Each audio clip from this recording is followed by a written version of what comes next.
पर्यावरण के जो प्रदूषक हैं उसके रूप में देखें तो पर्यावरण के घटकों जैसे कि जो पर्यावरण को निर्मित करने वाले जो घटक हैं, जिसमें वायु, जल, भूमि, ऊर्जा के विभिन्न रूप को शामिल किया जाता है। तो जो पर्यावरण के घटक हैं, इनके भौतिक, रासायनिक और जैविक लक्षणों का एक अवांछनीय परिवर्तन जो मनुष्य और उसके लिए जो लाभदायक दूसरे जीव हैं, औद्योगिक प्रक्रम हैं, जैविक दशाएं हैं, सांस्कृतिक विरासतें हैं, कच्चे माल इत्यादि के साधन हैं, उनको हानि पहुंचाता है, तो उसे पर्यावरण प्रदूषण के रूप में जानते हैं। तो पर्यावरण में होने वाले किसी ऐसे परिवर्तन को जो मनुष्य और उसके लिए लाभदायक सजीवों और निर्जीवों को हानि पहुंचाए, उसे पर्यावरण प्रदूषण के रूप में जाना जाता है। प्रदूषक जिन पदार्थों की कमी या अधिकता के कारण प्रदूषण उत्पन्न होता है, पर्यावरण की प्राकृतिक गुणवत्ता में ह्रास आता है, कमी आती है, उन्हें प्रदूषक कहते हैं, जैसे धूल, धुआं, रसायन, ऊर्जा के विभिन्न रूप इत्यादि। प्रदूषण हमें अलग अलग प्रकार का देखने के लिए मिलता है। जल प्रदूषण, वायु प्रदूषण, ध्वनि प्रदूषण, रेडियोधर्मी प्रदूषण, मृदा प्रदूषण। जल प्रदूषण के प्रमुख स्रोत के रूप में यदि देखें, main sources of water pollution, तो सीवेज, जिसमें कूड़ा करकट, मलमूत्र, नदियों का गंदा पानी, तालाबों, झीलों में छोड़ा जाना। सीवेज में अनेक रासायनिक अभिक्रियाएं होती हैं, इनसे विषाक्त पदार्थ उत्पन्न होते हैं। इसके साथ ही इंडस्ट्रियल वेस्ट यानी कि औद्योगिक अपशिष्ट हमें जल में मिलते हुए दिखाई देते हैं। बड़े बड़े औद्योगिक केंद्र तथा छोटे कल कारखाने नदियों से जल लेकर उसका उपयोग करते हैं, अवशिष्टों के साथ पुनः उनको नदियों में डाल देते हैं या नालों में डाल देते हैं और जल को प्रदूषित कर देते हैं। गंगा का जो क्लीन गंगा प्रोजेक्ट है वो चल रहा है और उस पर लाखों अरबों रुपया अब तक खर्च किया जा चुका है, लेकिन उसके बावजूद भी गंगा की सफाई करने में, गंगा को पुनः अपने मूल स्वरूप में लाने में हम अभी तक असमर्थ हैं और शायद ये संभव भी दिखाई नहीं देता। इसके अतिरिक्त कृषि पदार्थों का जल में मिलना, उर्वरकों, कीटनाशकों को खेती में डालना और इससे अपनी फसलों को अधिकाधिक उगाने का प्रयास करना। तो जो फसल हैं, इन फसल जो है इन रसायनों को लेकर के वर्षा इत्यादि के माध्यम से जल को प्रदूषित करती हैं। वहीं दैनिक जीवन में डिटर्जेंट और साबुन का प्रयोग अधिकाधिक करना, जिससे हम नहाने, कपड़े धोने इत्यादि में हम इसको यूज़ करते हैं, जो कि पुनः साबुन इत्यादि घुल करके पुनः नदियों, नालों, तालाबों, झीलों में चले जाते हैं, जिससे जल की जो प्राकृतिक गुणवत्ता है उसमें गिरावट आती है। पेट्रोलियम, कोयला, लकड़ी इत्यादि के जलने से वायु में सल्फर डाइऑक्साइड, कार्बन डाइऑक्साइड और नाइट्रोजन जैसी जो गैसें हैं वे उत्पन्न होती हैं और जो वर्षा के जल में घुल करके जल को उपयोग के योग्य नहीं रहने देती हैं। सूक्ष्म जीव, माइक्रो ऑर्गेनिज्म, जल में अनेक रोगों के कीटाणु, कृमि, जीवाणु हो सकते हैं जिनसे प्रदूषण होता है। बड़े बड़े नगरों में मलमूत्र को बहा दिया जाता है और इस प्रकार से जल में विभिन्न प्रकार के विषाणु हमें देखने के लिए मिलते हैं, वायरस हमें देखने के लिए मिलते हैं और इस प्रकार के जल से पोलियो, डायरिया, यकृत रोग और अन्य अनेक प्रकार के संक्रामक रोग हमें फैलते हुए दिखाई देते हैं। जल प्रदूषण के कारण जनजीवन पर प्रभाव पड़ता है, रोगों की संभावना बढ़ती है, जलीय जीवों को हानि होती है, फसलों को हानि होती है और विभिन्न जो पर्यावरणीय घटक हैं उनकी जो मात्राएं हैं वो मात्राएं परिवर्तित होती हैं, जिससे उन पर प्रभाव पड़ता है। यदि हमें इसे रोकना है तो हमें जब अवशिष्ट जल का उपचार करने की आवश्यकता है, रिसाइकलिंग की आवश्यकता है जल की, और जो जैव नियंत्रक हैं उन जैव नियंत्रकों की आवश्यकता है। जल प्रदूषण से संबंधित कुछ नियमन सरकार के द्वारा अधिनियम इत्यादि बनाए जाने चाहिए और पर्यावरणीय शिक्षा अधिकाधिक लोगों में प्रचारित करने की आवश्यकता है। इसके अतिरिक्त वायु प्रदूषण की यदि हम बात करें, एयर पॉल्यूशन, तो जो वायु के भौतिक, रासायनिक और जैविक घटकों का वह परिवर्तन जो मनुष्य और उसके लाभदायक जीवों और वस्तुओं पर प्रतिकूल प्रभाव डाले, उसे वायु प्रदूषण कहते हैं।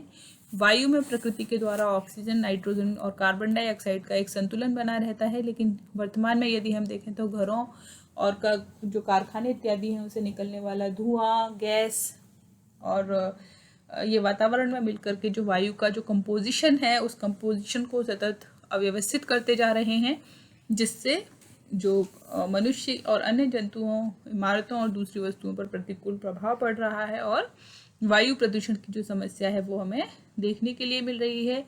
प्रत्येक व्यक्ति प्रतिदिन लगभग 22,000 बार सांस लेता है, जिससे 16 किलो वायु जिसमें प्रयुक्त होती है और पिछले 200 वर्षों में औद्योगिक क्रांति के जोर पकड़ने के कारण जो वायु प्रदूषण है इसने बहुत अधिक तीव्र रफ्तार पकड़ ली है। बड़े बड़े नगरों की गंदी तथा घनी बस्तियों में, कल कारखानों के निकट रहने वाले जो क्षेत्र हैं उनमें वायु में ऑक्सीजन की पर्याप्त मात्रा अब हमें नहीं मिलती है।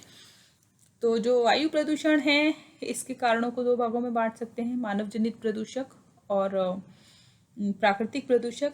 मानव जनित प्रदूषक में हम दहन, जो कम्ब्यूशन है, लकड़ी और विभिन्न प्रकार के खनिज ईंधनों को कारखानों, बिजली घरों, मोटर गाड़ियों इत्यादि के से जलने वाले जो कार्बन डाइऑक्साइड, सल्फर डाइऑक्साइड इत्यादि जो प्रदूषक निकलते हैं वे वायु में मिल जाते हैं। इसके अतिरिक्त औद्योगिक अवशिष्ट के कारण निकलने वाली गैसें और धातु कण जिसमें carbon monoxide, nitrogen oxide, hydrogen गैसें, सल्फर डाइऑक्साइड और जिंक, लोहा इत्यादि, नाइट्रोजन इत्यादि, फ्लोराइड इत्यादि। कभी कभी रेडियो सक्रिय पदार्थों के कण, कोयलों के अज्वलनशील खनिज ये वायु को बहुत अधिक प्रदूषित कर देते हैं। जो कृषि रसायन है, कीटों और खरपतवार को नष्ट करने के लिए फसलों पर रसायन डाले जाते हैं, वे वायु में पहुंचते हैं। वृक्षों और वनों को काटा जाना, डिफॉरेस्टेशन एक बहुत बड़ी समस्या है सड़क निर्माण के लिए, हाईवेज के निर्माण के लिए और रेलवेज के निर्माण के लिए और नगरीकरण की प्रक्रिया को बढ़ाने के लिए डिफॉरेस्टेशन किया जा रहा है। और हरे पेड़ जो होते हैं वो वायुमंडल की कार्बन डाइऑक्साइड को लेते हैं, बदले में ऑक्सीजन छोड़ते हैं, जिससे वायुमंडल में गैसों का संतुलन बना रहता है। लेकिन वर्तमान में हम देखें तो जो डिफॉरेस्टेशन के कारण जो वृक्षों को अधिकाधिक काटा जा रहा है और लगाए जाने वाले वृक्षों की संख्या कम है, जिसके कारण भी जो वायु प्रदूषण है वो वायु प्रदूषण बढ़ता जा रहा है। जनसंख्या विस्फोट, हम जानते हैं कि भारत की जनसंख्या विश्व में दूसरे स्थान पर है। हमारा जो एरिया है उसके अकॉर्डिंग जो पॉपुलेशन डेंसिटी इसलिए हमें यहाँ पर दिखाई देती है अधिक, और जो जनसंख्या विस्फोट है ये भी वायु प्रदूषण का एक कारण है।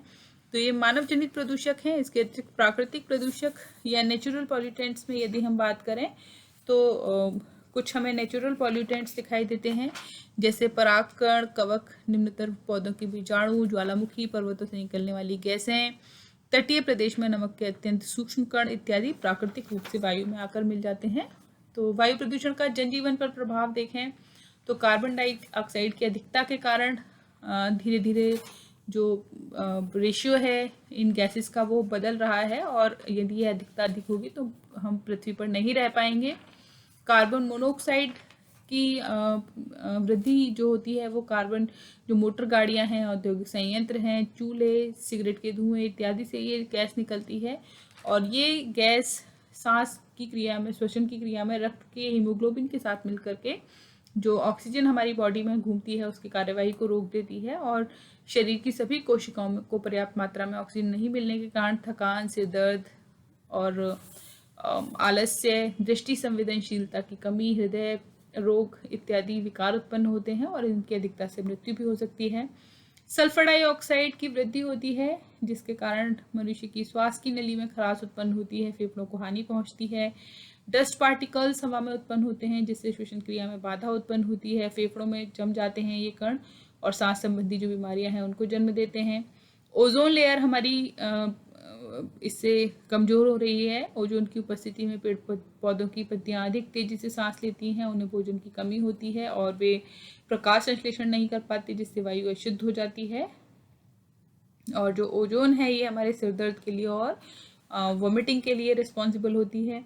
इसी तरह से हाइड्रोजन सल्फाइड, इससे सिर दर्द और उल्टी होती है। अम्लों और क्षारों में वाष्प के कारण आंखों से पानी निकलता है, खांसी आती है।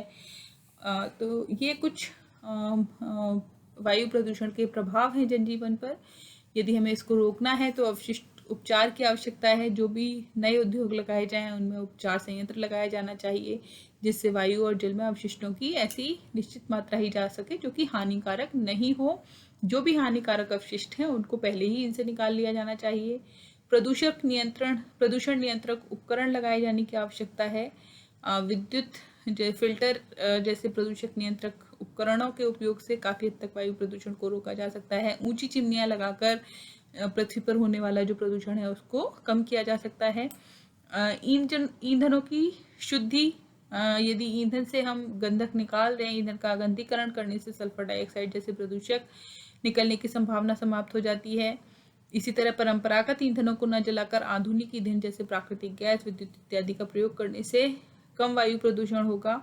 मोटर वाहनों पर निगरानी रखने की आवश्यकता है। जनजीवन का जो निवास है वह कल कारखानों इत्यादि को आबादी से दूर स्थापित किया जाए और नगरों को इस प्रकार बसाया जाए ताकि उनके घरों के बीच बीच में खुली हवा के लिए पार्क आदि बने हुए हों। वृक्षारोपण इत्यादि करना आवश्यक है और सबसे अधिक आवश्यकता आज हमें इसी बात की है कि अधिक से अधिक मात्रा में वृक्षों को वृक्ष लगाएं, वृक्षारोपण करें और उनकी जो देख रेख है, उनकी जो वृद्धि है उसको भी हम सुनिश्चित कर पाएँ।